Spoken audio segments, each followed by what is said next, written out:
Goeiemôre. Ek groet jou in Jesus se naam.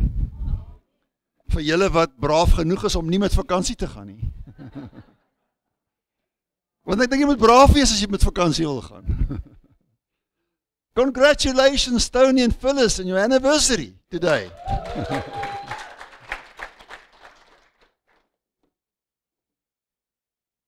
Kom ons bid saam. Here Jesus, dankie dat U vanmôre op 'n baie spesiale manier weer ons lewe ingestap het soos wat U elke dag doen. U is getrou, so onbeskryflik getrou.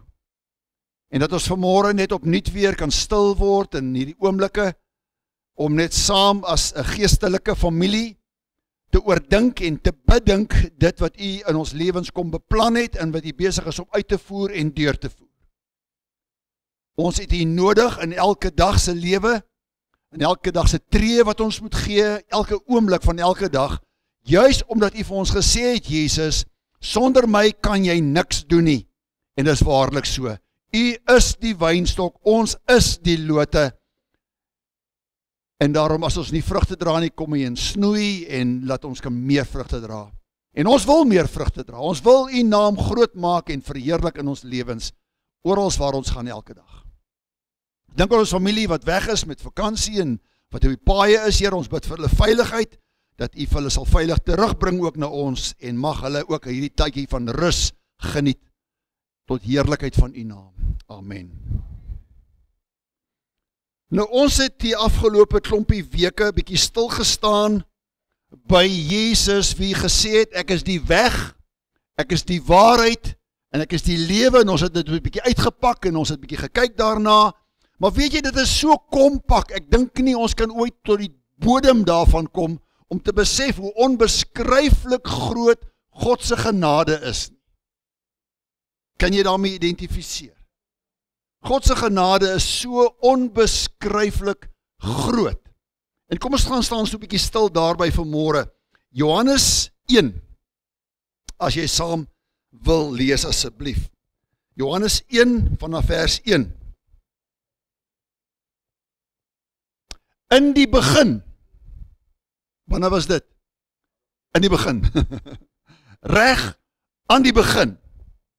Voor alles nog was, sê die skrif vir ons, in die begin. Nou wat was voor dit? God was daar. Kan ons dit verklaar met ons klein breins? Nee, ons kan nie. Want God is net onbeskryflik groot. Ons kan nie sy begin en sy einde bepaal nie. Geen mens kan dit doen nie, want hy's God. En as ons dit kon bepaal, dan was hy nie meer God nie. Dan is hy ook nie meer God nie, hy is God. En daarom kan ons dit nie verstaan nie. In die begin was die woord, en die woord was by God, en die woord was God. Hy was in die begin by God. Alle dinge het deur hom ontstaan, en sonder hom het nie een ding ontstaan wat ontstaan het nie. In hom was lewe, en die lewe was die lig van die mense. En die lig skyn in die duisternis, en die duisternis het dit nie oorweldig nie. Daar was 'n man van God gestuur, wie sy naam Johannes was. Hy het tot 'n getuienis gekom om van die lig te getuig, sodat almal deur hom sou glo. Hy was nie die lig nie, maar hy moes van die lig getuig.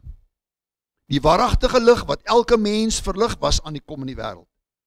Hy was in die wêreld, en die wêreld het deur hom ontstaan, en die wêreld het hom nie geken nie. Hy het na sy eiendom gekom, en sy eie mense het hom nie aangeneem nie. Maar almal wat hom aangeneem het, aan hulle het hy die mag gegee om kinders van God te word, aan hulle wat in sy naam glo. Die wat nie uit die bloed of uit die wil van 'n mens, vlees of uit die wil van 'n mens nie, maar uit God gebore is. En die woord het vlees geword en onder ons gewoon, en ons is sy heerlikheid aanskou, 'n heerlikheid soos van die eniggeborene wat van die Vader kom, vol van genade en waarheid. Johannes getuig van hom en roep en sê, dit is hy van wie ek gesê het, wat na my kom, het voor my geword, want hy was eerder as ek. En uit sy volheid het ons almal ontvang, ja, genade op genade.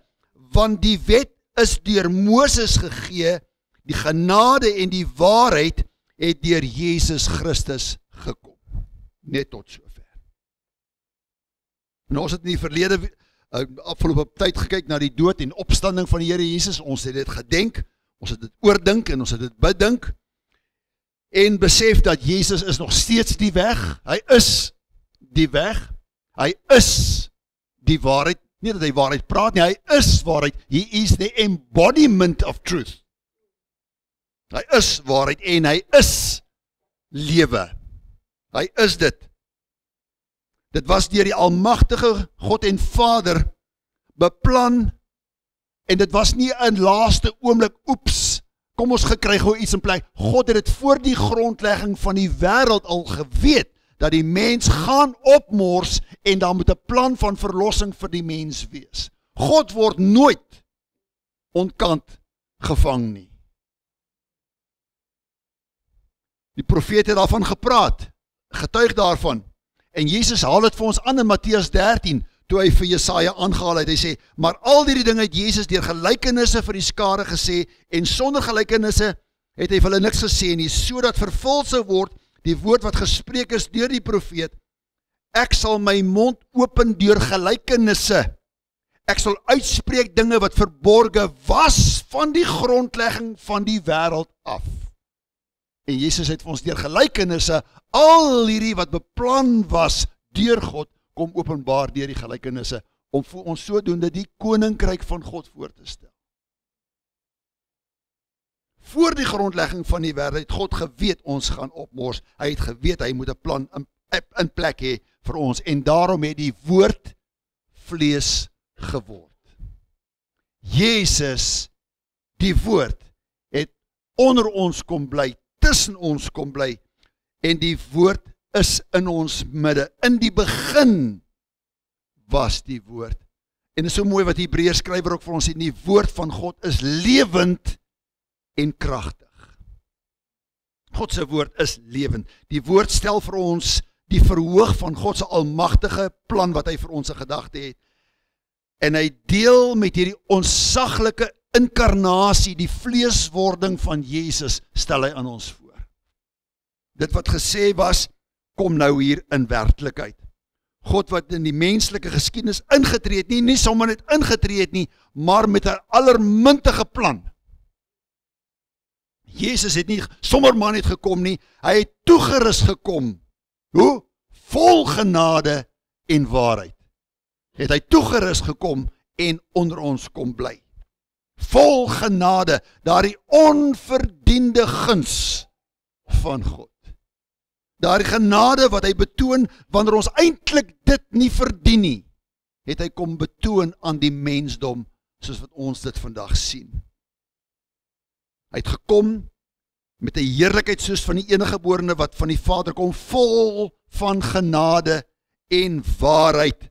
En dan sê hy ook vir ons, en uit sy volheid het ons almal ontvang genade op genade. Hoekom? Want die wet van wat deur Moses gegee is deur Moses gegee, en die genade en waarheid het deur Jesus gekom. Moses bring die wet vir ons, Jesus bring vir ons genade en waarheid. Nou wat leer ons van die wette? Wat leer ons van wette? Wat leer ons van siviele wette wat ons vandag het? Wanneer jy oortree en skuldig bevind word aan 'n wet, is daar 'n straf, daar's 'n gevolg wat daar uitvloei. En daar is siviele wette.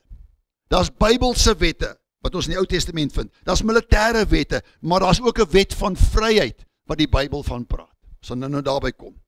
In ons wêreldse regstelsel, en dit het nou al so ontwikkel dat wanneer iemand 'n bekende wet oortree, dan word hulle aangekla en jy kom voor 'n hof waar jy nou moet verskyn sodat hierdie wette in werking gestel kan word.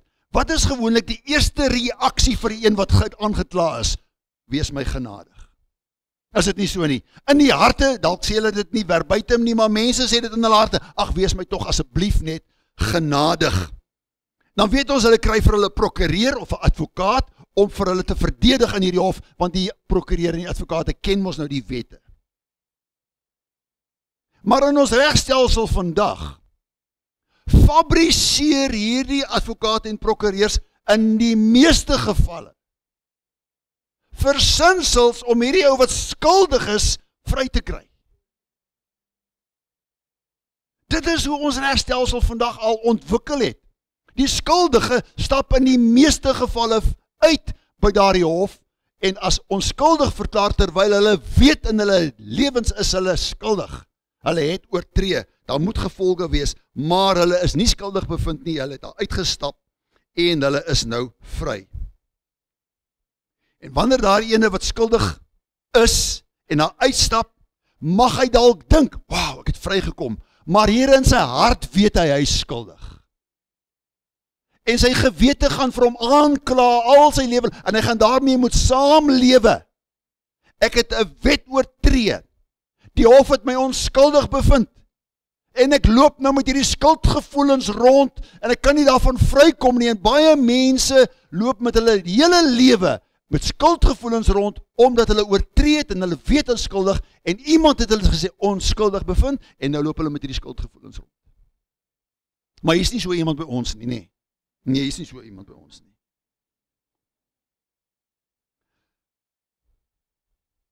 Nou kom iemand vry gebaseer op 'n leuen.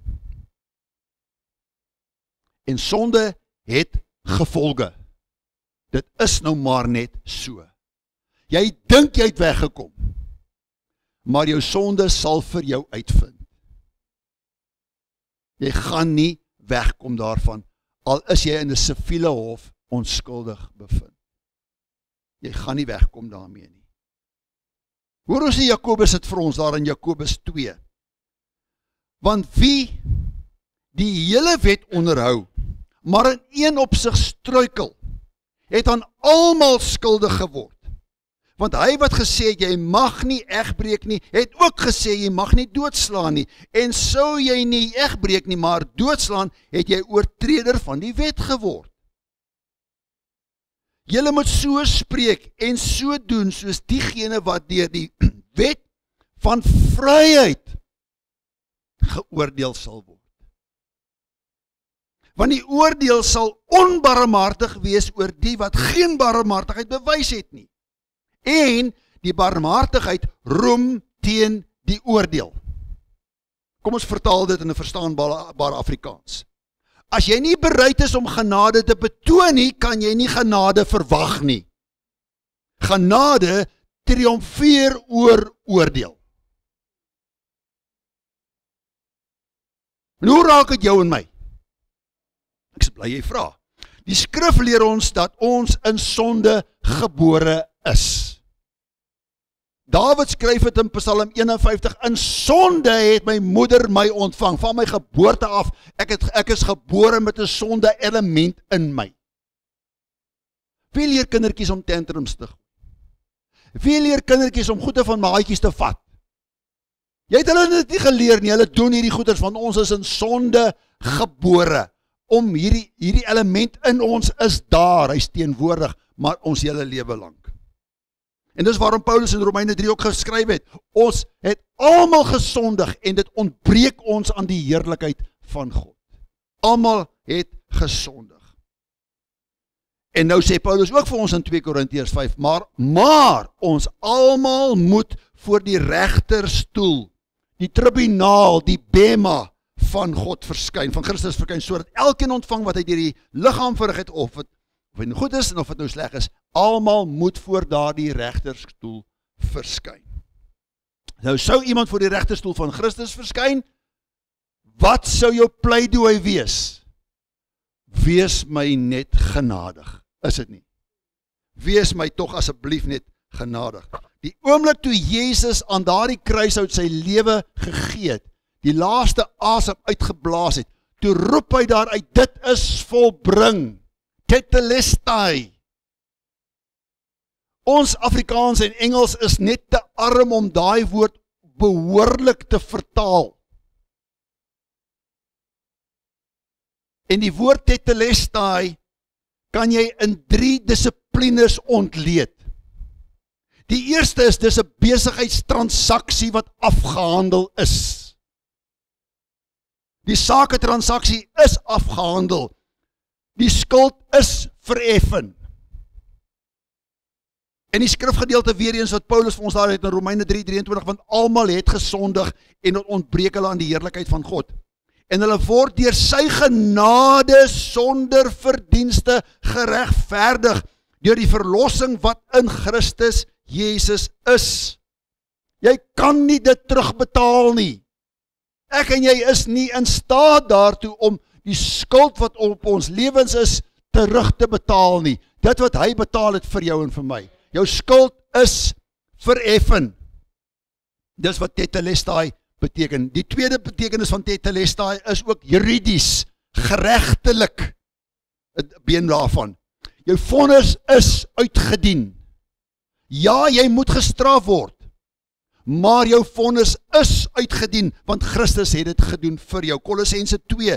En julle wat dood was deur die misdade en die onbesnedenheid van julle vlees, het hy saam met hom lewend gemaak, deurdat hy julle al die misdade vergeef het, verlede tyd. En die skuldbrief teen ons, wat met sy insettinge ons vyandig was, uitgedelg en weggeruim het, deur dit aan die kruis vas te naal. Die skuld is betaal. Jou vonnis is uitgedien deur Christus Jesus alleen.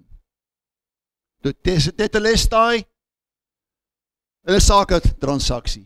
Tetelestai in 'n juridiese transaksie en ook in 'n militêre transaksie. Die stryd is gewen. 2 Kolossense 2:15. Nadat hy die owerhede en magte uitgeklee en hulle in die openbaar tentoongestel en daardeur oor hulle getriomfeer het. Omskrywend is hierdie woord tetelestai. Dit is volbring. Christus het dit klaar afgehandel. Vir jou en vir my, as jy vanmôre hier sit as 'n gelowige, as jy alreeds daardie belydenis gedoen het oor jou sonde, waar jy gesê het, Here Jesus, vergewe my asseblief my sonde. Die sake transaksie is afgehandel, jou skuld is betaal. Juridies is jy vrygespreek van jou skuld. En militêr is, die vyand is oorwin. Hy is 'n verslaane vyand. Die voorbeelde van Jesus' genade is onbeskryflik wanneer jy deur die Nuwe Testament en die evangelies lees. Een groot mooi voorbeeld is die ene waar die godsdienstige leiers van die tyd 'n vrou voor Jesus gesleep het en vir haar gesê, die wet sê sy moet gestenig word, want sy was betrap in oorspel. Wat sê u? Die een vol genade en wysheid sê, dis reg, die wet sê dit. Maar, die een sonder sonde, moet die eerste klip op haar gooi. En veroordeel deur hulle eie gedagtes, gooi hulle klippe net daar neer en stap weg. Maar Jesus is besig om in die sand te skrywe, wat hy ook al geskryf het. Toe opkyk, nou, allemaal weg. Waar is jou veroordelers nou? Nee, ek weet nie, Here is nie. Ek veroordeel jou ook nie. Gaan in sondig net nie weer nie. Is dit nie vir jou 'n toonbeeld van die genade en waarheid wat in Christus Jesus ons advokaat is nie? Want 1 Johannes 2 sê vir ons, hy is ons advokaat, wat vir ons intree by die Vader.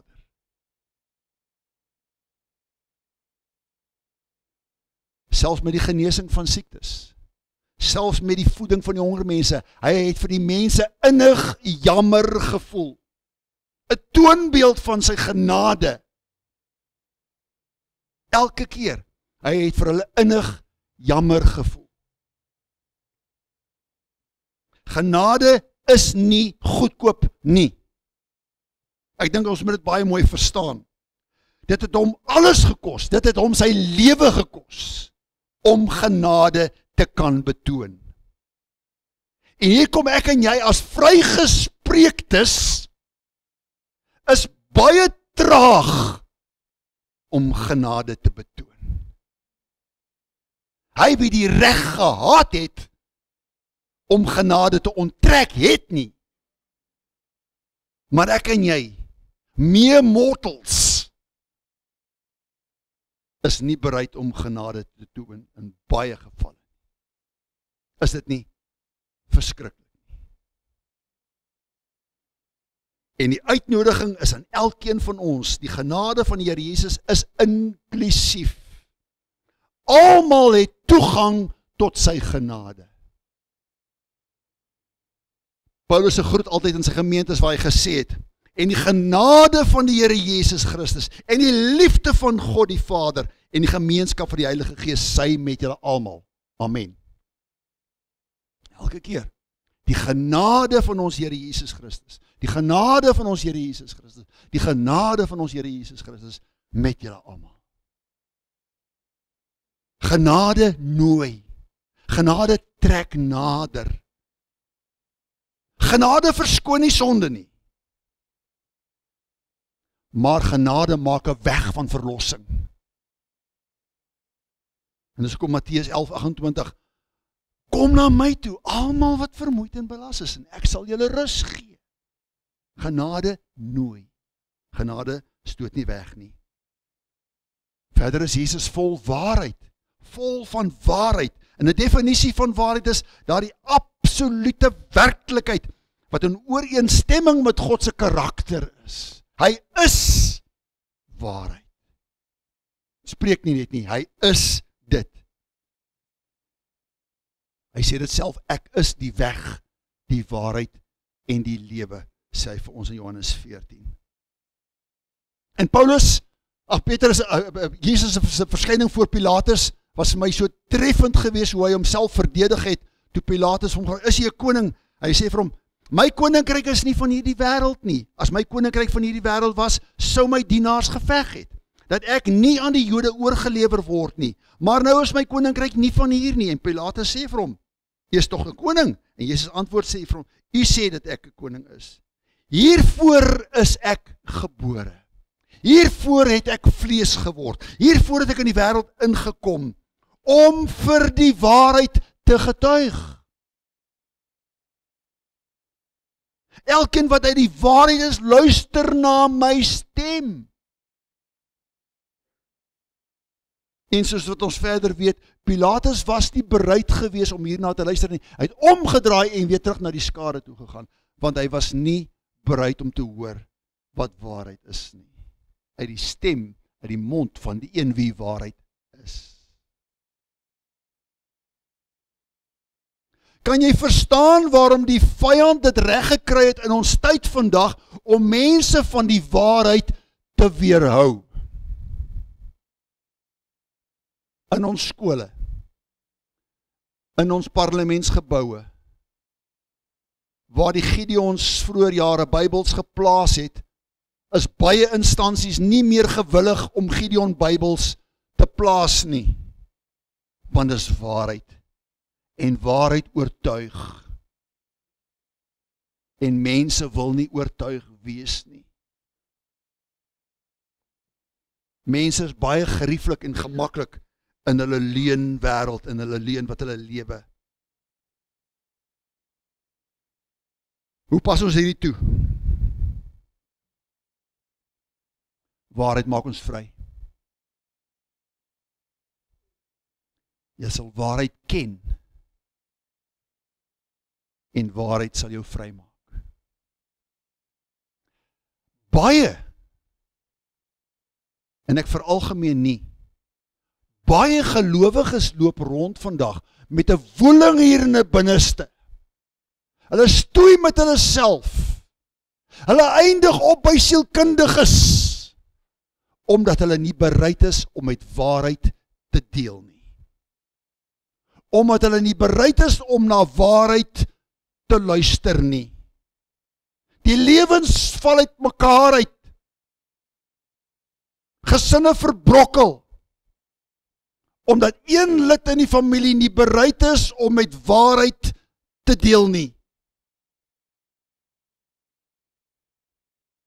'n steen des aanstoots. Kan ek vir jou vra vanmôre? Is jy bereid om ten volle en gewilliglik jou ore oop te maak vir waarheid? Dis Jesus. Die persoon Jesus. Jy moet jou hart en lewe geheel en al vir hom oopstel. Dat hy kan inkom en deel met daardie leuen wat jy mee saam gelewe het, jou hele lewe lang.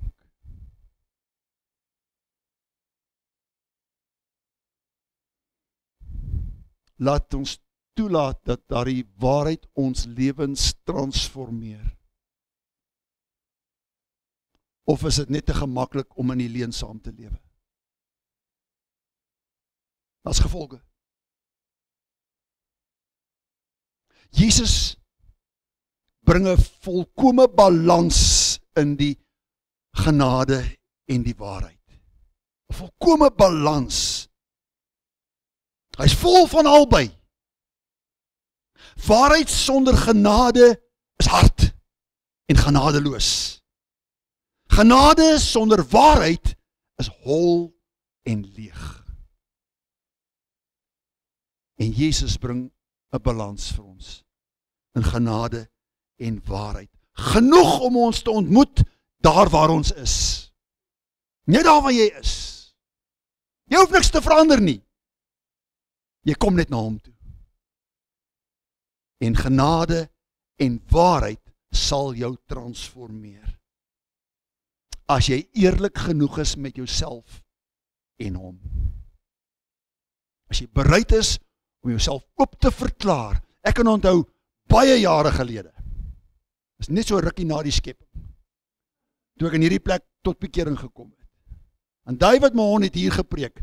Hy het nog daar gestaan, want die ou kerkie het nog so anders gestaan, waar hy gesê het, daar's kamertjies in jou hart, en jy het een van die kamertjies in jou lewe toegesluit, en die stedeltjie weggesteek, want jy wil nie hê iemand moet daarin kyk nie. Jy is self nie eens bereid om daarmee te deel nie. Jy moet selfs daardie stedeltjie vir hom gee, dat hy dit oopsluit, en dat hy dit skoonmaak, en dat hy daarmee deel, want jy is nie in staat om daarmee te deel nie, dis waarom jy vir soveel jare daarmee saamleef. Want jy kan nie daarmee deel nie, daarom moet jy hom toelaat, vol van genade en waarheid, om daarmee te deel. Weet jy waarvan ek praat?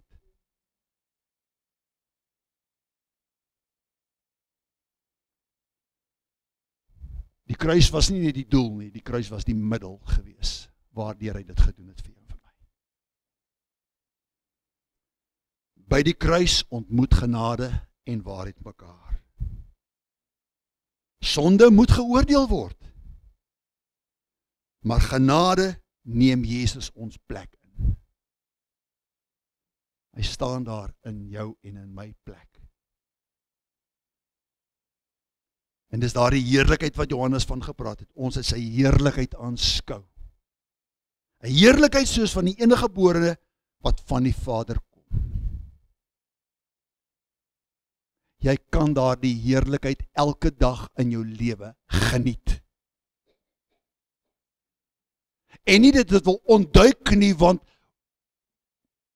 wanneer die gewete aankla, dan wil jy nie regtig in die waarheid inkyk nie. Maar wanneer jy gedeel het daarmee, dan wil jy daar die heerlikheid elke dag aanskou. Soos wat Johannes dit ook gedoen het en beleef het. Ontvang net daai genade en waarheid. Ontvang dit net. En laat hom, wie waarheid is, in die diepste van jou hart inpraat.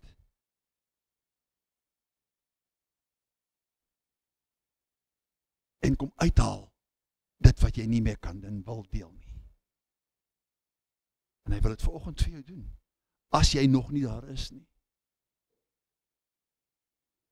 Laat sy genade jou lewe hervorm en gaan leef daardie genade en waarheid uit.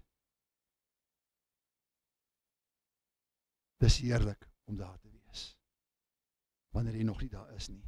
Genade, onbeskryflik groot, het hy aan jou en my kom bewys. Kom ons maak ons oë toe vir 'n oombliekie. Jesus, U het Uself aan ons kom openbaar. En elkeen van ons op 'n unieke manier. So ook vanoggend. Kom openbaar U Uself aan elke een van ons. En U weet met wie U gepraat het.